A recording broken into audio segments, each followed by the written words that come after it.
What's up YouTube? My name is Shamar. Welcome back to my YouTube channel. Before we get started, make sure you leave a like, leave a comment, subscribe, turn on your post notification bell so you can be notified when I post a new video. This will be my last video regarding what happened and how it happened. I will not be doing another video explaining this again. I'm really sorry it had to come to this. On March 9, 2013, was my final training session before the Eastern Greaser Boys Championship. Champs. Everybody know that in Jamaica, champs. My birthday was March 15th. Champs started on March 12th. So my birthday was falling in Champs Week and I was extremely excited. So my dad told me on the 9th not to go to training. He was like, should probably stay home. I was like, Dad, relax. I'm going. 12-year-old me telling my dad to relax, but you understand, I guess, and I went. So while at training, doing my warm-ups, doing my jumps and everything, while running up to the high jump bar, my leg snapped. So before I didn't even make the jump. As I was jumping up, snapped. And I laid there on the bed and I was like, shit, this is not good. My leg became extremely heavy. There was a huge bulge on the side of my leg near my knee right there. And I was like, yo, this is not good. The weird thing is I wasn't feeling the pain. So that was kind of weird, but I knew it was bad. So I was taken to a private doctor. And within an hour after the fracture or the break, my leg was placed in a full cast. A full cast, not a half cast, a full cast from my toes to my groin. And the medical student out there, you can't place a fresh break in a full cast. The leg would swell in the cast and cut off blood circulation.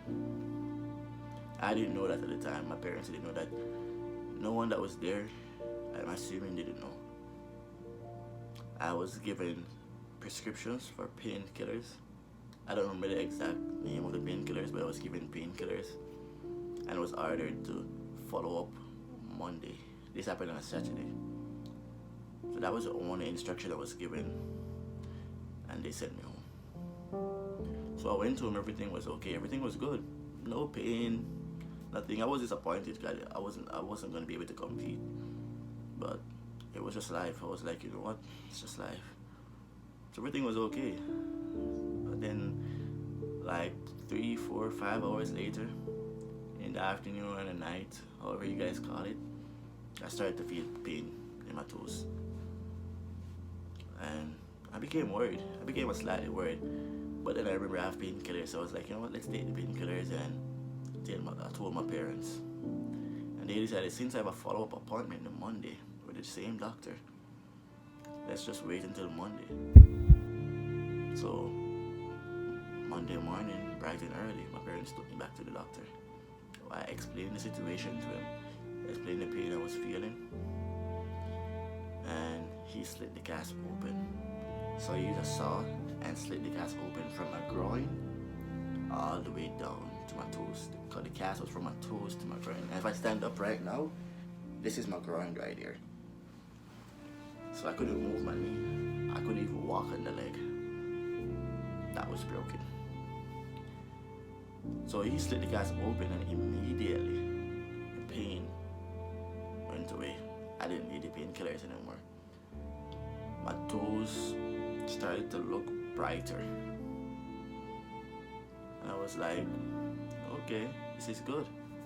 I was good. I was like, okay, this is good. Probably the cast was too tight, so that's good. So he prescribed new medication and he sent me home. There was no further instruction given to me. There's nothing about keep off my leg or don't walk on my leg, which I couldn't walk on a leg that was fully cast. So I was sent home.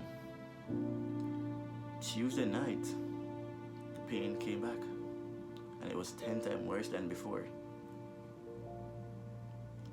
Midnight, early in the morning, I can't know the time, but early in the morning, Tuesday morning, blisters appear in the space where he split, where the cast was split. huge blisters. I have one. I'm gonna show you. Like, you guys can probably see this one right here. This is one of the blisters that leave a scar, would not go away. And the pain was just really awful. So immediately my parents called a doctor, and they called who they need to call, and they took me to the hospital. And as I got to the hospital, my parents was talking with the doctor. The nurses came over, taking off my clothes, putting me in gown, putting the IV thing in my hand. Next thing I know, I'm going into the operation room to do an emergency surgery. That's the last thing I remember. I don't remember what happened after that. All I knew, I woke up Tuesday afternoon after the first surgery with a half cast. So the full cast was gone. With a half cast, my leg wrapped and my leg was oozing. It was leaking and it smelled really bad. At the time, I didn't know what was happening. I was 12 years old. My parents were crying. I'm getting worried. My parents crying. I did a surgery, but I didn't think it would be that bad for them to be crying. I went back after that. I don't remember the exact dates. I did 2 more surgeries called debridement, where they removed dead tissues and muscles. And my parents weren't pleased with what the doctor was doing currently. So they asked for a second opinion. And they got it. We got a second opinion, and I was transferred to a different hospital. I want you guys to know that first surgery was very crucial. What happened is the cast caused me to develop something they call compartment syndrome. The cast was put on, I don't know if it was put on too tight or too early, but it should be on. And my leg swelled in the cast. And the cast was so hard it cut off the blood flow to my leg, and it killed my muscle. I'm going to show you guys something I've never shown all of my friends and close family. No one's ever seen my leg. I've done 9 surgeries. 9 surgeries on one leg to keep it. I'm gonna do a part 2 to the video explaining the surgeries, not what happened. The first 3 surgeries are with the doctor who messed my leg up. The rest, someone totally different. And that doctor who took over the case, I believe he saved my leg. If it wasn't for that doctor, I'd probably be with one leg. I'd be an amputee. Sometimes I feel like I'm an amputee. Yeah, I can really pay me like to know that I probably won't walk again. I probably won't kick a ball again. I definitely won't run again or jump again. I've been on crutches for 8 years. Next year, March, I mean 9 years. My baby sister can't remember me walking. My baby brother would never see me walking. My wife would probably never see me walk. I have to live with that burden every day. No, I know the pain. When I was in the hospital, I didn't see anyone. My family was there, my friends were there, but certain people I didn't see. I'm gonna show you guys my legs. Right now, I have to bandage my leg like this for it to have some sort of shape. I'm like really feeling really uncomfortable showing you guys. It's like, I don't know.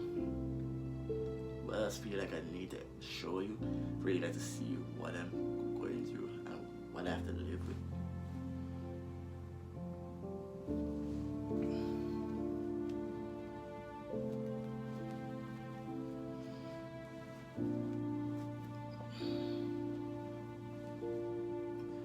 And this has been the situation ever since that day.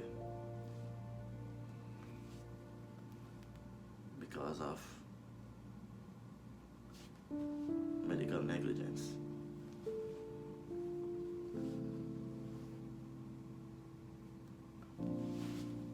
And this is my leg. So I put padding on the sides to give my leg some form of shape. Doesn't really help. Okay, if I put on my pants, you can tell that something's wrong with this leg. It's a lot skinnier. So this is the wrapping I use. I probably should wash it again. And I put these pads in the space right here to give it some shape.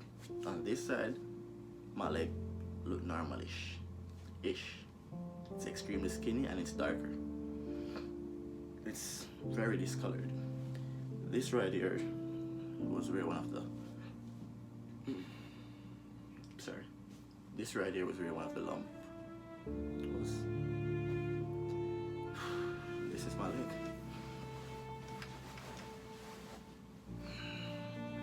This is my bone.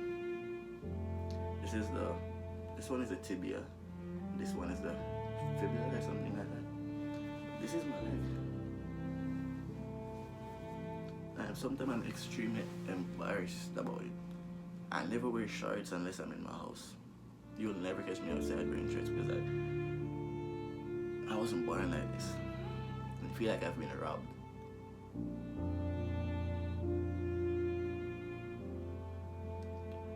I feel like my freedom was for walking was taken away.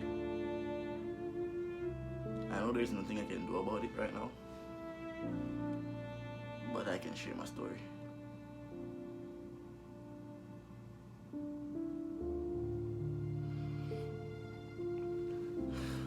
After doing those 9 surgeries, I lose one full compartment of muscle right here. So they took skin from my thigh. They scraped skin from my thigh to cover the leg. The leg was right here, that is, this right here was pink. And if I should stay in the hospital for it to close by itself, I probably would have still been in the hospital like for a long time.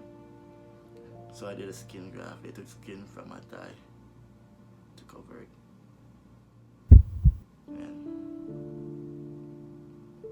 that was hard. After I got out of the hospital, life wasn't the same.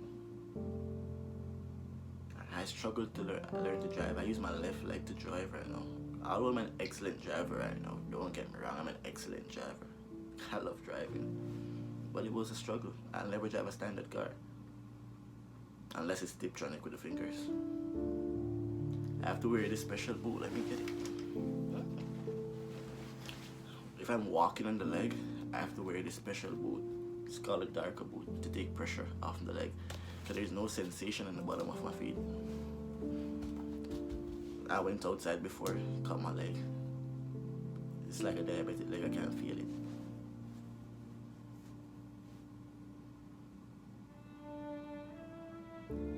It's hard.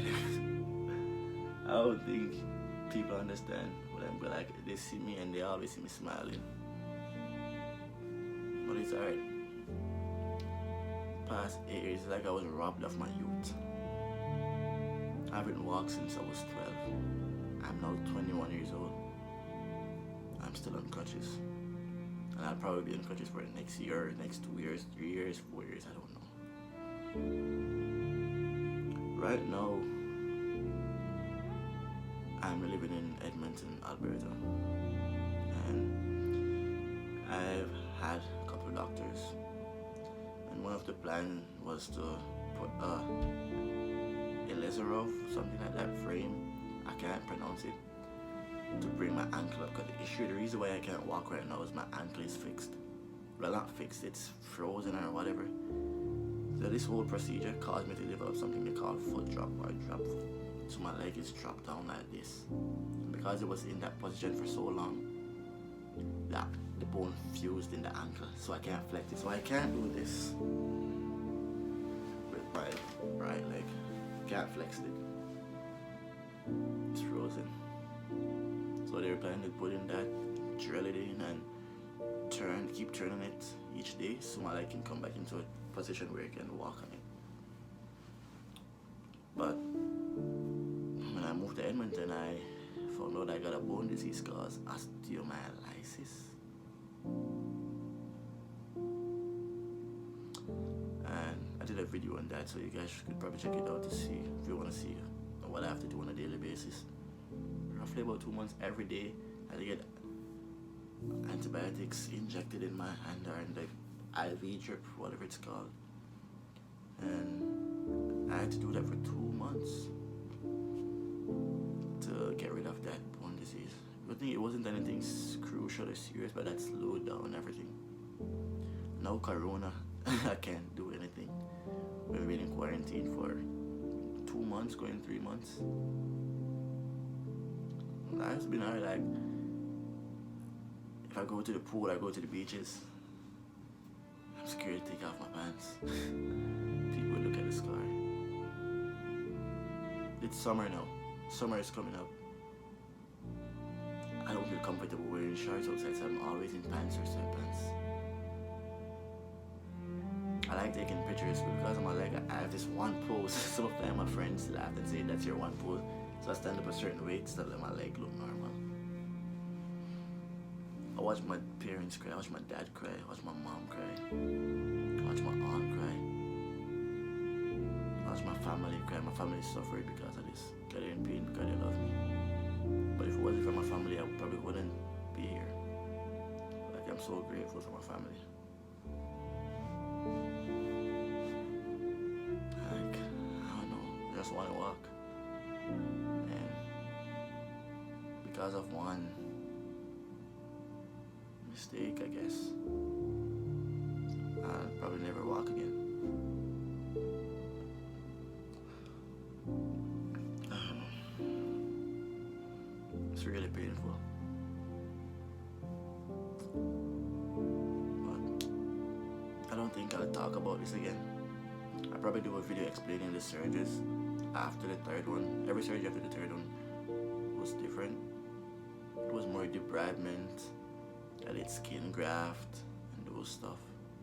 So if you want to see a video about those, let me know in the comments. Yeah, that's my story. I'll see you guys in the next video.